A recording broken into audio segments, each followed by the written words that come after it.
Vault 2 collection should be retitled Originals 2 collection.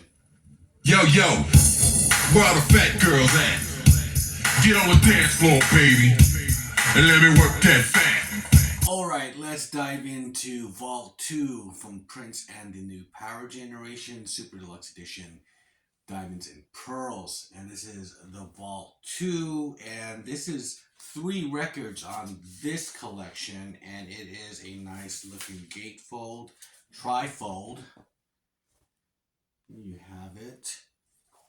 And there's a picture of Prince right there. And starting off on side 1, a familiar tune, Daddy Pop. Now this is one of my favorite songs off the Diamonds and Pearls album, and this 12-inch version is really cool. It doesn't have Tony M. They took out the rap that he does, and I suppose this was something that was done after the album was completed and the version that we heard already on the album. However, you know, Prince just always wants to have different mixes and wants to hear how this song could be done this way or that way, and he tells his engineers to remix it, and maybe he could, you know, try to find the best Daddy Pop, and the one that they did have that was already on the album is perfect. But however, it's done just a little bit differently, and if you don't want to hear the Tony M rap, then this is the version for you. Now coming right after this on side. Okay, so the next track is Martika's Kitchen. This song is the same music that Prince would use on this version, but he's just not using her vocals. A lot of these songs on Vault 2 will be songs that he has written for other people and they have recorded on their albums, and he's just taking the music back and just putting his vocals on. I'd have to take Prince's version over Martika's because it just seems to make more sense that he's talking about Martika's kitchen other than Martika herself is talking about her kitchen in the third person or something. It's just like it seems like it makes more sense if Prince is singing about Martika's kitchen. I don't know. It was just weird. And Spirit is another song that's for Martika. And yes, the Prince version is better. There are some here that the versions that he wrote for and recorded for that particular artist I find way better than the Prince version, and we'll get to those. Okay, so pretty much if you follow Prince up to this point and a lot of the artists that he writes for and produces for, these songs are nothing new. And that brings us to side 2 and Work That Fat. Now, Work That Fat is the first of the songs that I really enjoy from this collection, and I think that are really good. And I believe there's like 5 or 6 songs that I got from this collection that were just like hands down like, okay, these are really great songs, right? And the first one would be Work That Fat.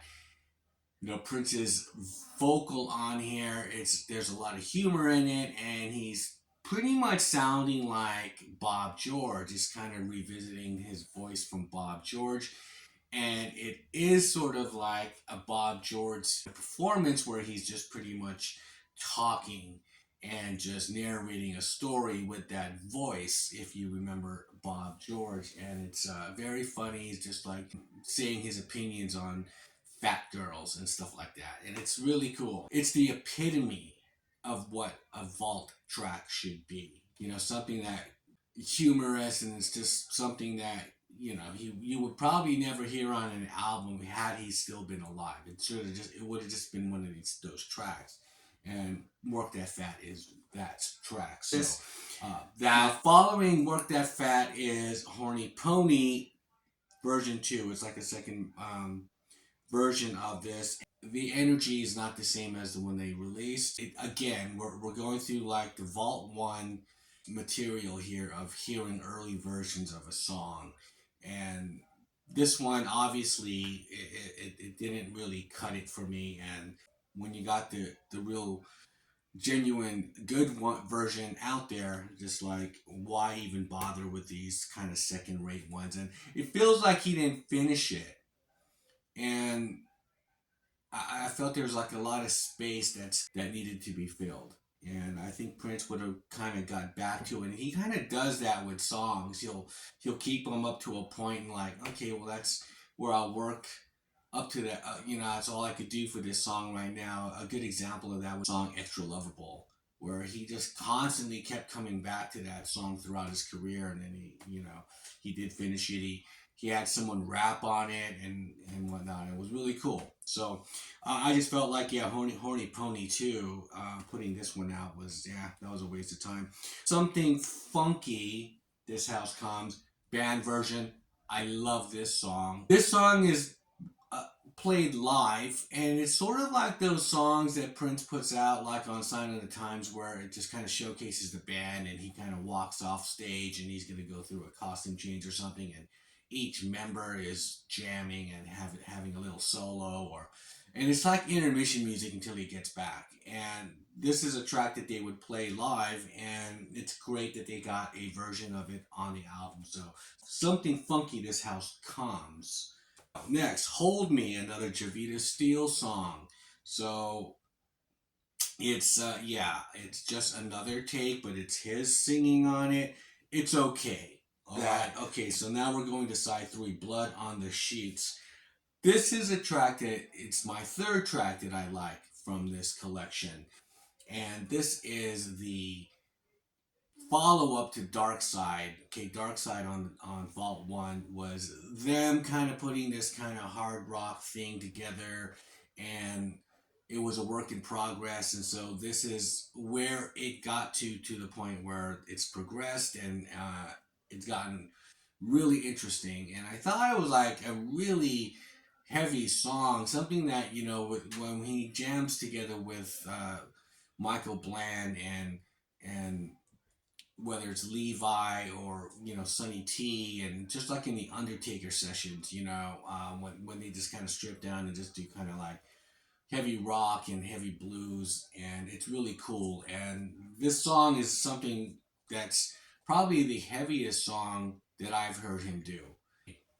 Next, we have The Last Dance. This is a version of Jughead. Now, Jughead was already completed, but they wanted to go and try to do something else with it. Uh, I like Jughead. The original is way better than this song. I do like the little chorus, the hook that Prince came up with as the title, The Last Dance, and even in the song you hear Tony M saying, I like that, and again, this is something that I felt that they could have just like not even put in this collection, however they did. So there you have it. There's The Last Dance. Okay, so then you got Don't Say You Love Me, and that's Martika again, and there's some New Jack Swing on this album. There's a little bit too much, and this is one of those type of songs. And it has kind of a Belle Biv DeVoe kind of Poison thing going, kind of dates it. And the one thing I could say about Prince is that he works best when he's not keeping his ear to the ground and mimicking what's the latest and the greatest of trends, and then yes, I think he could just say, yeah, I could do that too, and then he'll do it. He works best when he just comes up with stuff that we don't hear, or like Work That Fat. That's just Prince. That's the kind of, or like Blood on the Sheets. From Prince, it's best when we hear something that only he would put out. Those are the songs that are just kind of like, mind blowing. Like something like Joint to Joint from the Emancipation album. That is just with Savion Glover. With that song, you got the tap dance solo and everything like that. I mean, it's just weird, creative kind of Prince. And so Don't Say You Love Me is just, you know. Now, side 4, we're getting, this is another song that I feel is my favorite songs of the ones that they put out. Get Blue. It is a song that he gave to Louie Louie, and this guy is you probably would have seen him or remembered him. He's a Puerto Rican artist. We first saw him on the Borderline video with Madonna. He was the boyfriend and the jealous boyfriend or whatever. His version is okay. This is something that Prince would usually put on an album because it's just lyrically and it's just it just has his personality over it, and then just to give it to somebody else, it'd be like giving somebody super funky califragisexy, something from the Black Album. It's so Prince, and Get Blue is just so Prince, and for him just to give it to this person, wow. I'm glad we got the great version with his vocal on it, and it's amazing. Now, tip of my tongue, or tip of my tongue, and El DeBarge. I mean, I'm not much of a big DeBarge fan. They had some pop songs, All This Love and whatnot. I was more of a Switch person, with the elder DeBarges, and so when they came around in the '80s, Rhythm of the Night and stuff, it just seemed like kind of frivolous pop music. It seems like Prince wanted to come out and just be heard everywhere through other people at this time, and so it sounds like this version that El DeBarge does. I mean, it sounds really cool.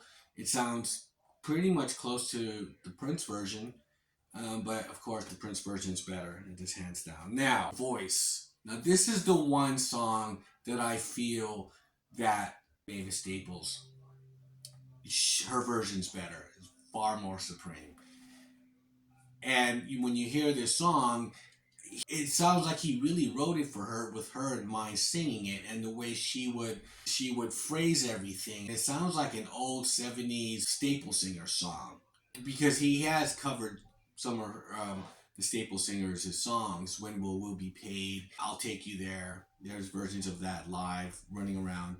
However, this does have that feel of like Respect Yourself, the way his phrasing is on the melodies, on the vocals, on the verses and stuff like that. You could hear, even though he's singing it, I still could hear Mavis taking it and just running with it and killing it, and Prince knows that. But however, they put the Prince version on here, and it's they're both good, of course. But however, I do like Mavis Staples' version when she does like songs like The Undertaker, way better than Prince. She is you can't hear Melody Cool, or some of the songs that she did from Prince, but yeah, she just kind of makes everything her own, and it's just like badass. But it's cool to have this version. Then again, like I said, it's turning into a Originals Volume 2 in disguise of Vault 2. We got Trouble. Now that is a Rosie Gaines number again. It's not bad. It's typical Prince, but it's not something for me to say like, okay, this is like one of my favorites out of the album so far.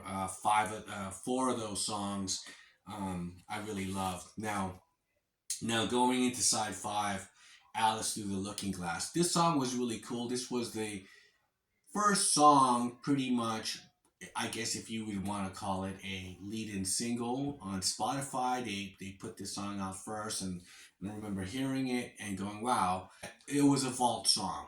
Like I was saying, with Work That Fat and Blood on the Sheets. It's something like, oh, now I want to get this.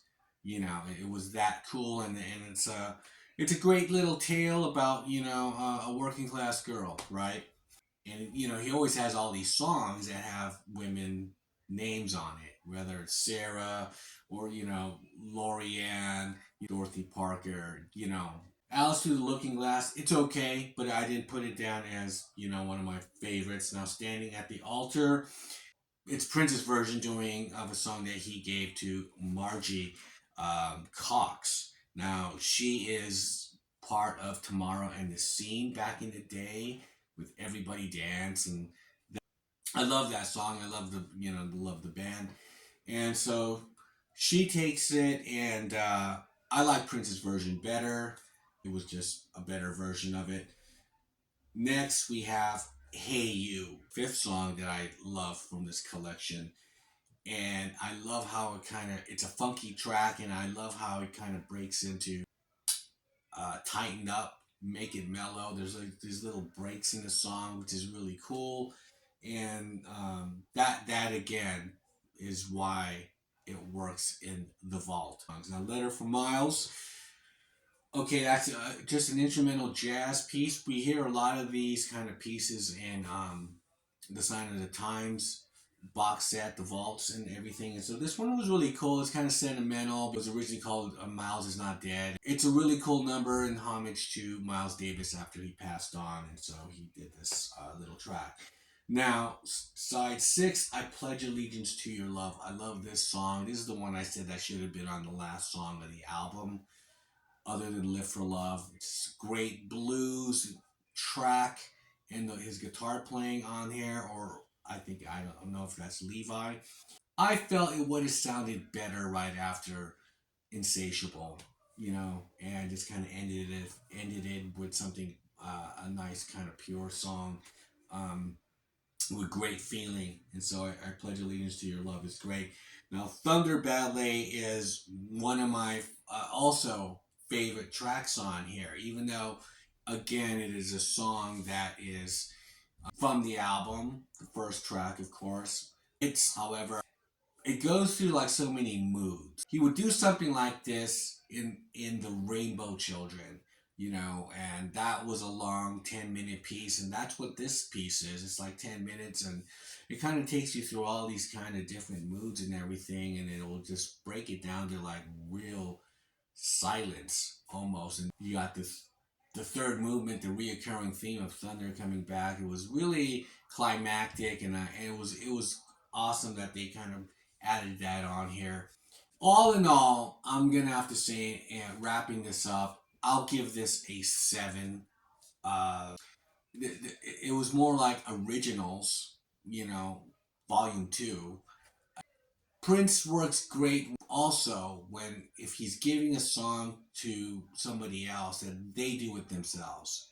It's not like, oh, here is my instrumental, just put your vocals on it. Songs like Five Women with Joe Cocker redone.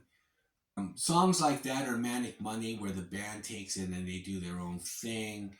I tend to feel like they sound better, especially like songs like I Feel For You by Shaka Khan, right? And, adding Melly Mel and the whole thing, Stevie Wonder on the harmonica, it was just different, Well, I think that one's different. The I Feel For You is a different kind of take on it, because it seems like Shaka just kind of covered that song. It was already released, and we all knew it from the Prince album. And I believe that was supposed to be for Patrice Rushen, but she kind of turned it down. There's a lot of songs on here that are just covers, or just songs that we've heard that he gave to other people. But yeah, we're taking it back, and we're hearing him with his vocals on it. And so there's not really, a lot of new songs we're hearing, or songs like, more songs like Work That Fat or Blood on the Sheets. And, I do like Get Blue. Get Blue was awesome. So out of all the Super Deluxe editions, I would have to say Sign of the Times is the best one so far.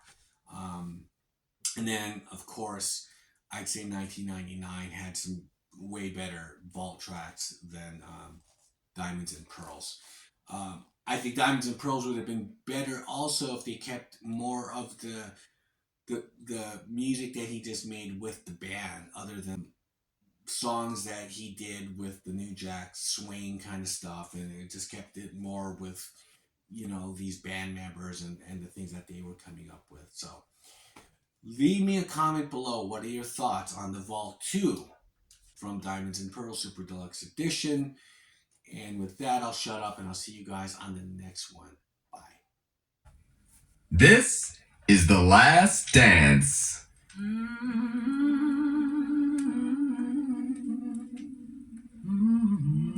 This is your last chance. No, not really. You take our time with this one.